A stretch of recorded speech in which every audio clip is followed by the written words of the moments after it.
心灵手巧的男孩，他用自己的双手为家中的鸡编织出了一个个精致的篮子。这不是普通的篮子，它承载着男孩对家的热爱，对自然的敬畏，以及对生活的无限憧憬。大家好，欢迎观看男孩和小雪的大山生活纪录片。清晨，峰峦叠嶂，云雾缭绕，绿树成荫，为这片土地增添了无尽的生机与活力。感受山里的清新空气，每一处风景都让人陶醉其中。眼前的这座竹屋就是男孩和小雪的家，父亲一直在外打工，为了孩子们的生存搭建了这座竹屋。男孩一早就起床了，他在小屋门口编织起什么。小屋里传来小雪妹妹的咳嗽声，估计是最近着凉感冒了。哥哥为了这个家付出了太多，为了妹妹的学业，哥哥不得不放弃上学，帮助妹妹补贴家用，独自一人在大山里劳作。妹妹还未起床，咳嗽声把自己给惊醒了。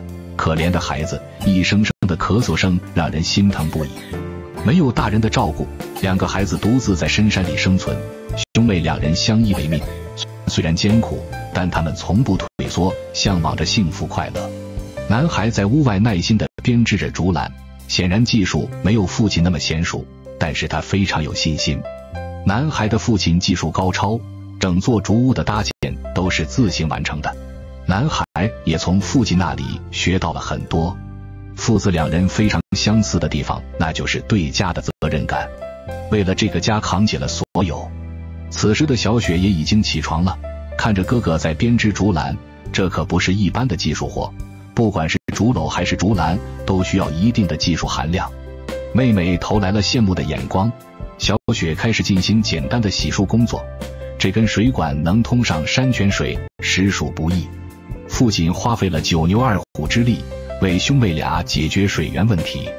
竹篮的底部工作已经完成，现在只需要往上慢慢编织，形成一个整体结构。小雪实在无聊，在边上削起了竹片玩耍。大山里也没有什么可玩的，只能自娱自乐。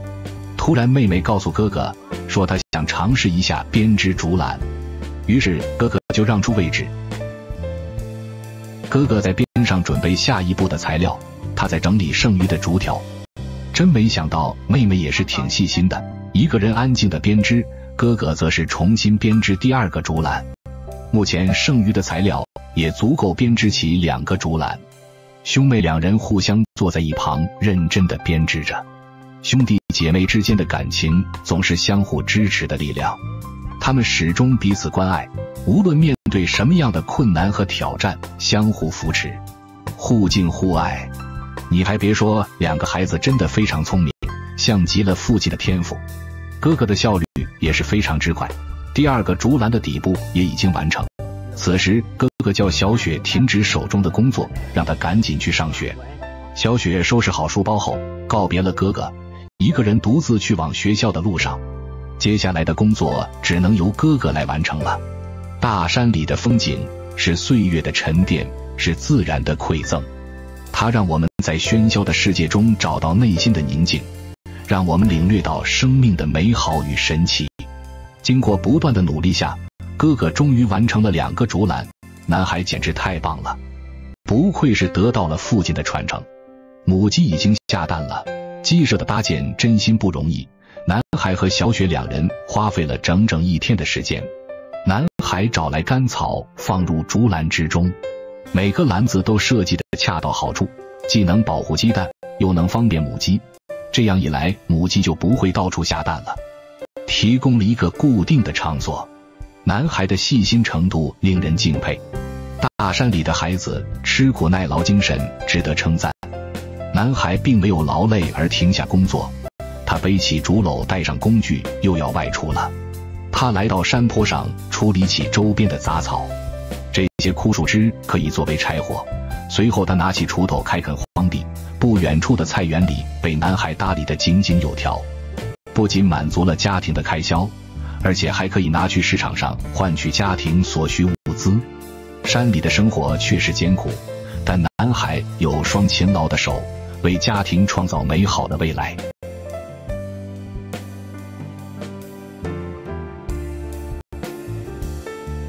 可怜的小雪最终还是病了，哥哥上山采摘香蕉，为妹妹买药治病。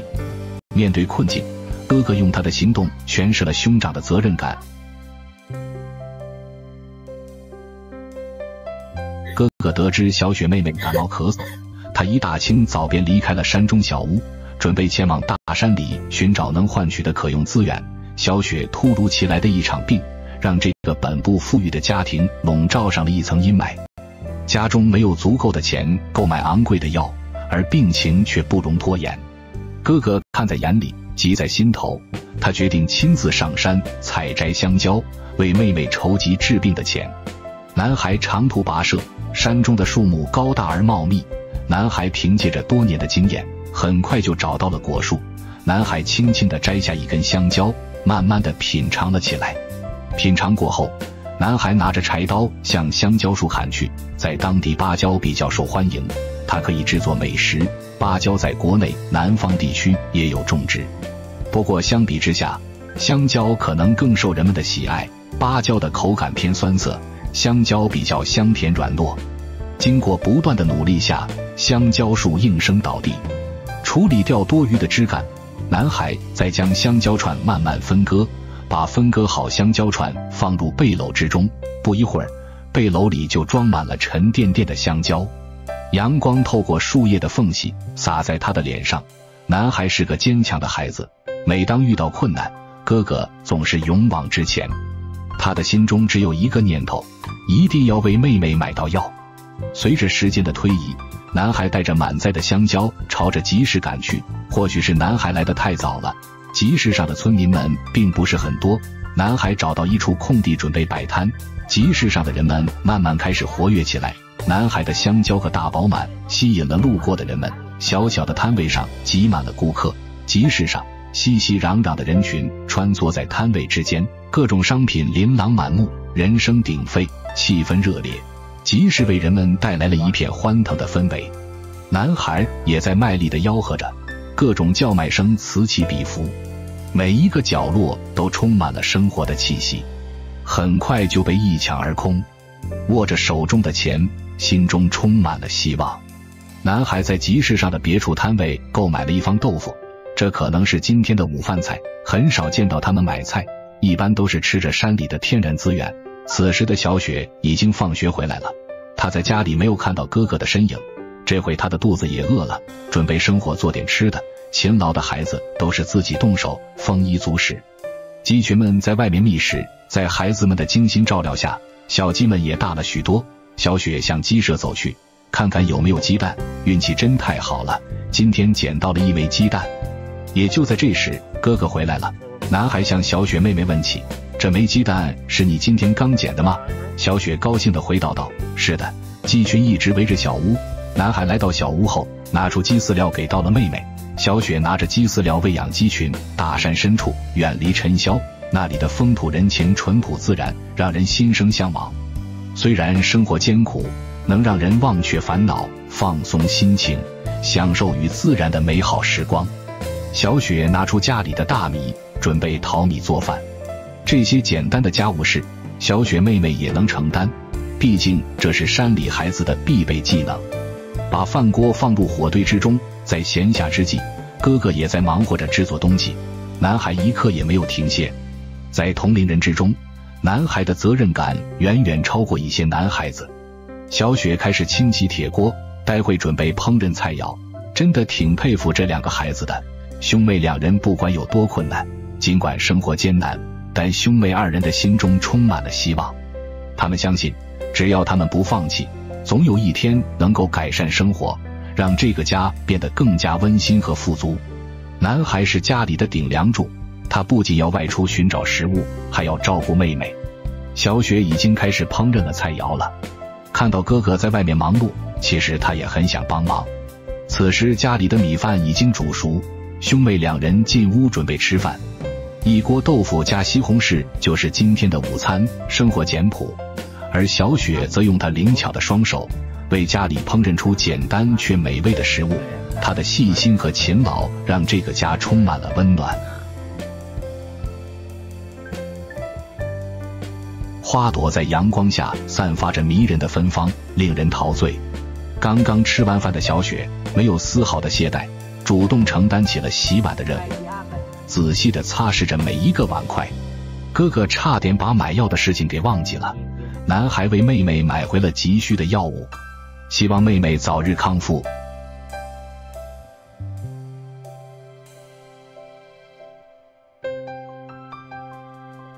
这是我见过最厉害的男孩。大山里的生活简单而充实，菜园并不是不大，但却是他精心照料的绿色天地。鸡群也在男孩的细心呵护下，小鸡们慢慢长大，在大山里过着自给自足的田园生活。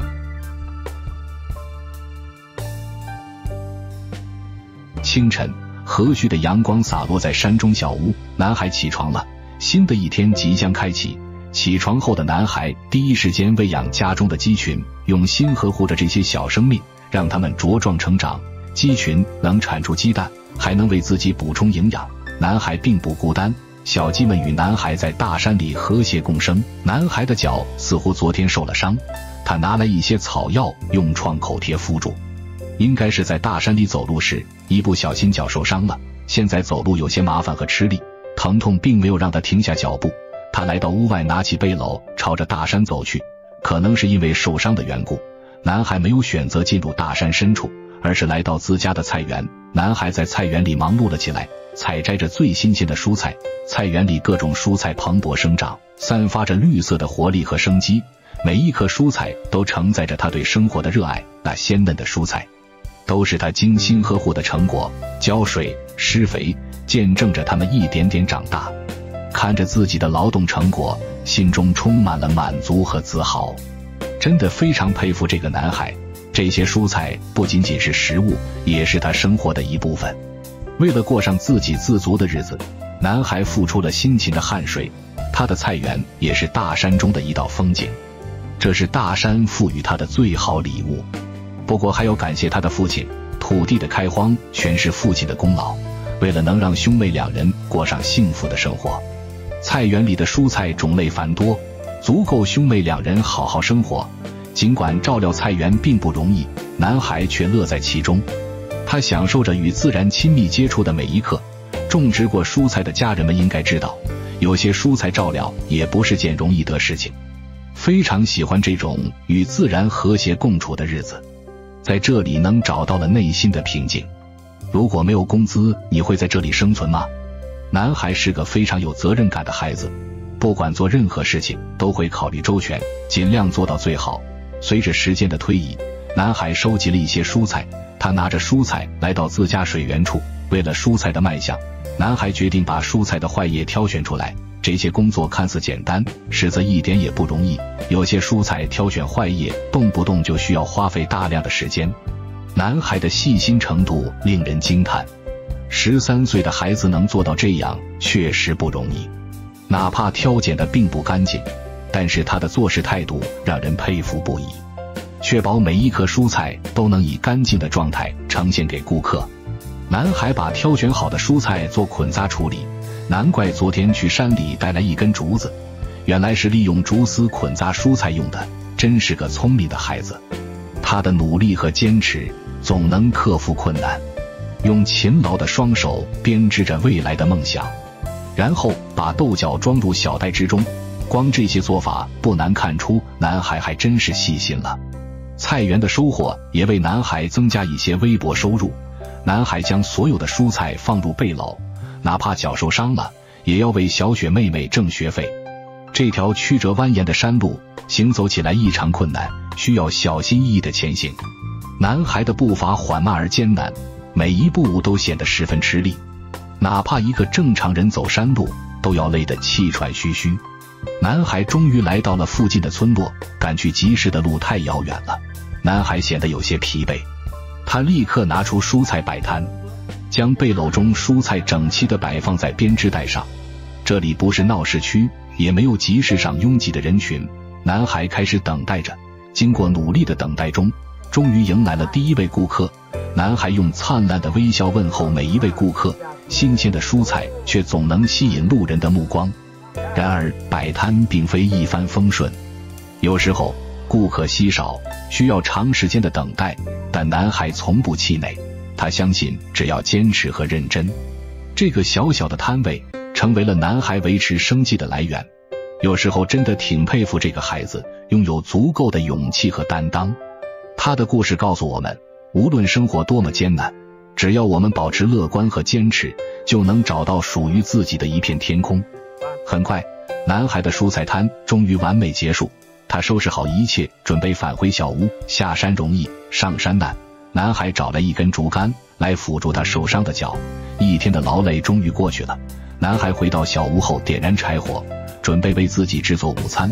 男孩为了省去不必要的开销，来到自家的菜地里摘取一些蔬菜，挑选那些新鲜嫩绿的蔬菜，准备为自己制作一顿简单的午餐。把采摘的新鲜蔬菜洗净，男孩在锅里加入一些山泉水，把新鲜的蔬菜放入锅中，随后放入一颗土鸡蛋。今天改善一下伙食，加入了2袋方便面，这便是今天的午餐。午餐虽然简单，他细细品味着每一口食物，感受着大自然的馈赠和劳动的喜悦。男孩的勤劳和节俭对生活充满了向往。你认为简朴的生活能带来快乐吗？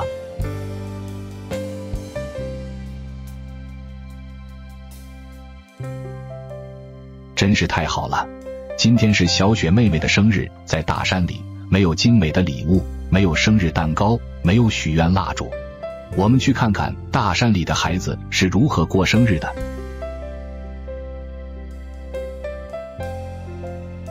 在那幽静的大山深处，有一对兄妹，他们的生活虽然简朴，彼此间充满了深厚的爱。小雪手拿鸡饲料喂养家中的鸡群，鸡群给孩子们带来了不错的收获。男孩在家里点燃木材准备生火。平时2个孩子很少休息，基本在外寻找生活物资，他们的生活总是忙忙碌碌。今天是个特殊的日子，小雪的生日，2个孩子为自己放假一天，在这片与世隔绝的大山里，兄妹2人相依为命，共同面对生活的挑战。小雪妹妹拿着铁锅在外面清洗，哥哥从小屋里面拿来赤豆，把豆子清洗干净后放入铁锅，小雪端起铁锅放入铁架上。兄妹2人的生活确实艰苦，哥哥用他坚实的双肩为妹妹撑起一片小小的天空。他们住在简陋的竹屋里，在等待豆子焖煮之际，兄妹2人离开了小屋，哥哥前往村落走去，小雪来到了大山里。只见小雪来到山林间，拿着柴刀切割芭蕉叶，也不清楚这芭蕉叶是用来做什么的。大山里资源丰富，取材便利，各种花花草草应有尽有。一阵辛苦过后，小雪收集了很多芭蕉叶，她拿着材料返回山中小屋。大山里风景如画，绿树成荫，让人不禁陶醉其中。小雪放下芭蕉叶，走到炉灶旁，此时锅里的赤豆还没完全煮熟，也不知小雪手里拿的是什么容器，看上去像是一个木桶。小雪二话不说，直接开始清洗。她也是个勤劳的孩子，生活上的事情也能独自处理。真心佩服大山里的孩子，吃苦耐劳的精神简直没话说。小雪拿出很多大米做淘洗工作，难道是要做木桶糯米饭吗？随后小雪将赤豆和大米混合在一起，然后开始搅拌工作，用勺子把大米和赤豆搅拌均匀，紧接着把大米和赤豆舀入木桶之中。没猜错的话，还真是制作木桶饭，这是当地的传统方式。虽然制作方式有些奇特，非常期待木桶饭的成功，真没想到小雪居然还会这样的手艺。也就在这时，哥哥终于回来了，他手里拿着一些东西。哥哥进屋后看了下木桶饭，感觉已经煮熟，然后将木桶里的米饭倒入芭蕉叶上，米饭热气腾腾，香味扑鼻，独特的风味不仅看上去令人垂涎欲滴，吃起来肯定很美味。男孩从外面带回来一些肉食，2人在肉块中加入一些调味料，男孩将肉块抓均匀，使其每块肉都能渗入味道，制作手法相当熟练。2个孩子在小屋里忙活了起来。男孩来到屋外，利用柴刀将竹子分割成小片。男孩的动手能力超乎想象，修长的竹子带着山林的清新气息，将鲜嫩的肉块紧紧串起。兄妹2人一起动手串肉，非常佩服2个孩子做事的认真劲。男孩将肉串放入火堆，竹子的清香悄然融入肉中，赋予了肉的别样韵味。每一块肉在竹子的怀抱中滋滋作响，散发出诱人的香气，那是自然与美味的完美结合。随着炭火的烘烤，竹子的清香丝丝缕缕地渗透进肉里，让肉变得更加香醇。烤肉还需要一定的时间，男孩和小雪两人吹起了气球，这是在装扮生日的气氛。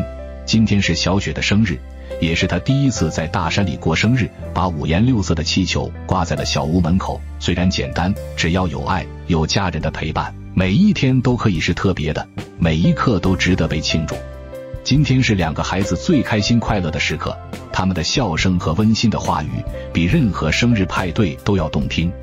在大山的见证下，兄妹俩的生日庆祝虽然简单，却充满了深情和温馨。如果你是哥哥，你会如何为妹妹小雪准备一个特别的生日呢？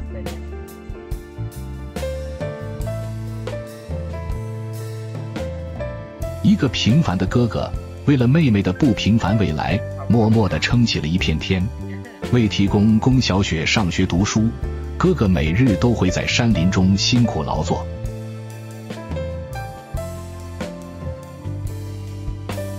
妹妹的梦想是读书，哥哥的使命是守护。他们的故事从这里开始。小雪拿出作业本，书写着书中的题目。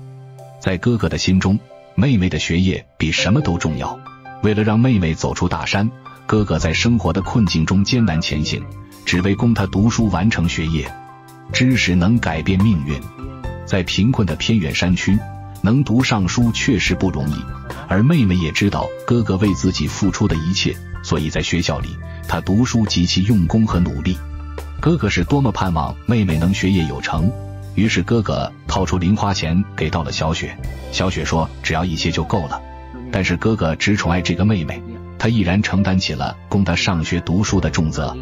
哥哥告别了妹妹，此时的小雪准备上学去了。哥哥再三叮嘱妹妹要努力学习。哥哥以身作则，在他的身上看到了父亲的影子。哥哥已背着竹篓，悄然踏入那片熟悉的竹林，踏上蜿蜒的山路，前往竹林深处寻找大自然的资源。我们跟随男孩的脚步，一起前往山林间探索大自然的奥妙。男孩在山林间挖到了一根竹笋，这是一项艰辛的工作，需要耐心和体力寻找路间的笋。他时常弯着腰耐心地寻找，仔细地探寻着那些刚刚崭露头角的竹笋。大山的劳作是孤独的，但他的心中充满了希望。每当他想到妹妹苦读书的身影，他的疲惫就会一扫而光。哪怕手指被尖锐的竹刺狠狠扎破，他也仅只是简单处理一下，便又继续投入到辛苦的劳作中。一滴滴汗水不停地坠落，他的双手由于长年累月的劳作，早已布满了厚厚的茧子。然而他对此毫不介意，依旧极其认真地挖掘着每一根竹笋。哥哥对美好的未来憧憬着。此时背篓中的竹笋满满当当。男孩在山林中挖完竹笋后，来到一个歇脚的地方，接下来就是处理竹笋了。